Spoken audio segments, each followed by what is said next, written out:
Hi guys, Ian here again. I am giving up.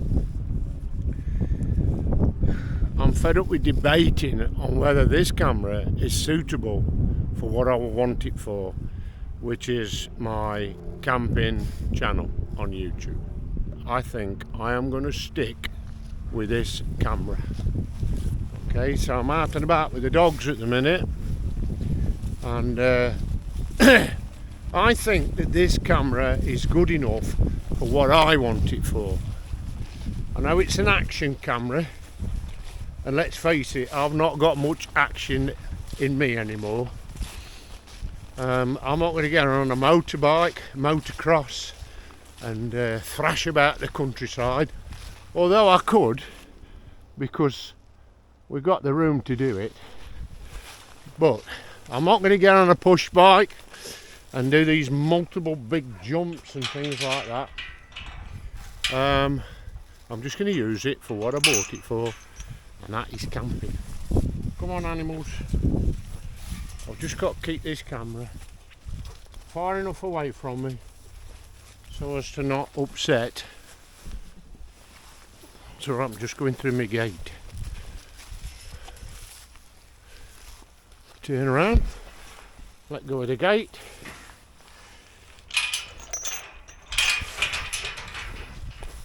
So I actually love this camera because it's got so many pluses, so many pros, and only one con that I know of, and that is this softness, this focus issue. So I'm sticking with what I got. It was either send this back and do what a lot of people said, and that is to get a GoPro 11 Black, but I'm not going to do that. I'm sticking with this because I think it's good enough for what I want it for. So at the moment I'm just taking dogs. There's Sheepy. Say hello to the peoples. Come on, say hello. Look in there, look. Yeah, and Riga's up here. He's over there rabbiting. Never caught one yet, but so yeah, I shall be putting a video together sometime shortly on some of the stoves that I use. There was somebody I was talking to offline the other day, and he is of the opinion that he needs what we call a go bag.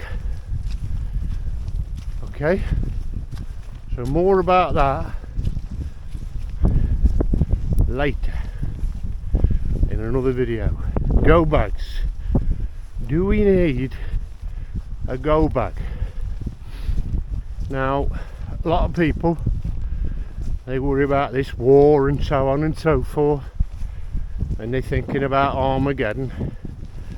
Well, I can tell you Armageddon won't be brought about by any man, so don't worry about that. But a go bag, or as I call it, a grab bag or a disaster bag, I recommend that every single person has one of them.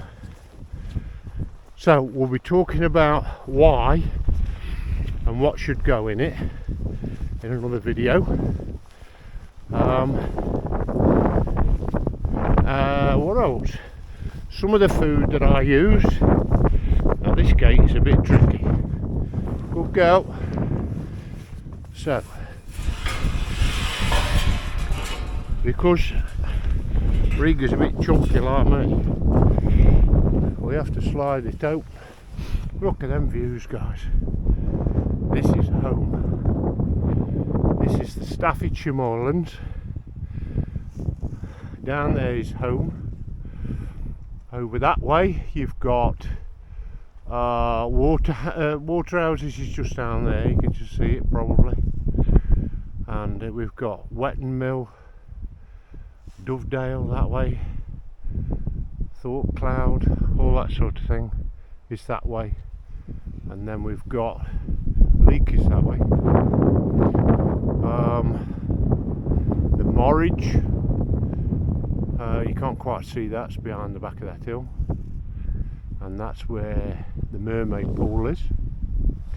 There's quite a few mermaid pools, some in Derbyshire, one in Derbyshire. Now I'm walking into the sun, so we should have quite a bit of brightness on my face. It's always best, cameras, when you've got light.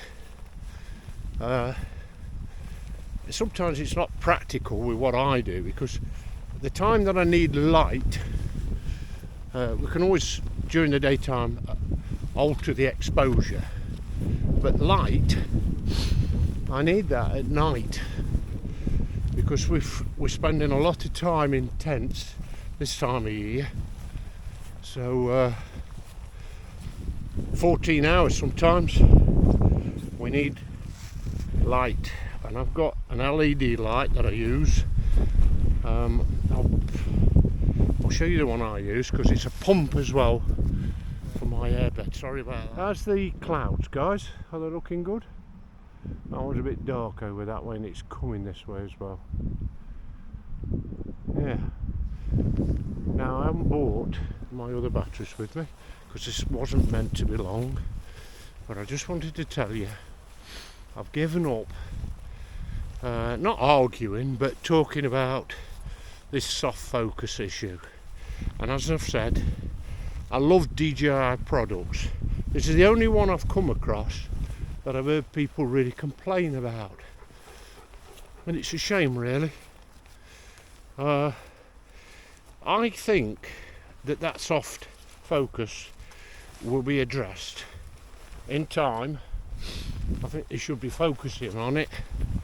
They will have teams on that, and it'll come out in some software, firmware. Okay, that sort of thing. Okay, guys. Now just put it plus 0.7 on the exposure. You tell me if that's better.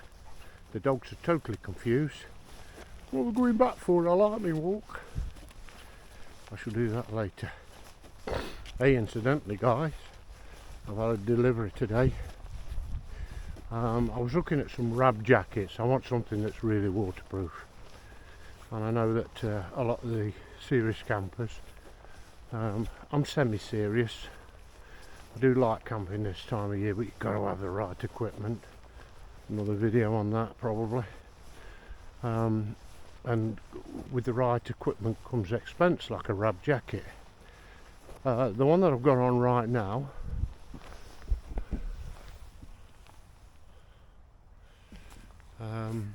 it's a rab event. Okay, now when I looked at it online, they wanted, how much was it? I think they're now in the 300, something like that. The one I looked at was 400 and something. I thought, oh, that's a divorce coming on that, as if I bought that. So I looked on eBay, and I thought, right, let's have a look. And I picked this one up.